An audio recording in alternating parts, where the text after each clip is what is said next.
so hard for people to get help. Joining me now, Lonnie Coombs, a former prosecutor for the LA County DA's office who's handled stalking cases and has been stalked herself. Lonnie, thank you for being here. So, look, the truth is, notwithstanding the great efforts of people like Kathleen, too many courts don't take this that seriously. And too many states treat it as a misdemeanor on first blush. Mm-hmm. For women out there who think this is happening to them, because it takes a while to realize this is stalking. Right. What's the number one thing they need to know? First of all, trust your instincts. So we're taught to normalize things, to think that everything's okay, but trust your instincts when you feel that in your gut.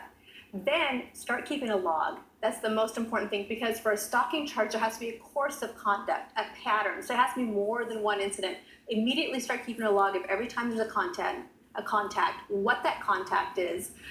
Save everything that comes to you. If it's on the computer, screen grab it. You want to be able to have documentation of every single thing when you do go to the police. That's your evidence. Yes, absolutely. And you have to build your own case. Can we talk about what Ronnie talked about, what so many women have admitted to, which is we're trying to be nice, trying not to be rude.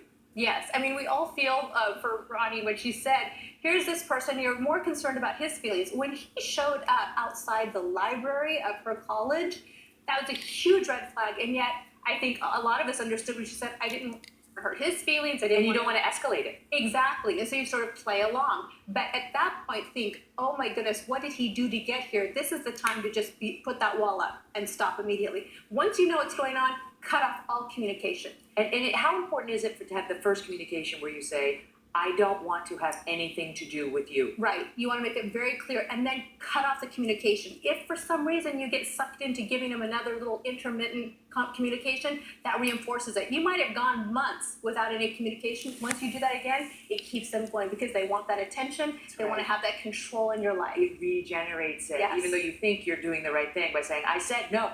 And then in terms of the security, what I learned is layers, as many layers between you and a potential danger to you as possible. As many locked doors, get a dog. Yeah. If you want, a personal firearm or tasing device. I know Kathleen, you've been big on those. Mm-hmm. But personal protection, it can't be overstated. I mean, not everybody can afford a security guard. Right. But you can protect yourself. Cameras, alarms, carry mace, carry whistle. Sit, when you go into public places, sit with your back to the wall so you can always see what's going on. Keep your eye on the exits and entrances.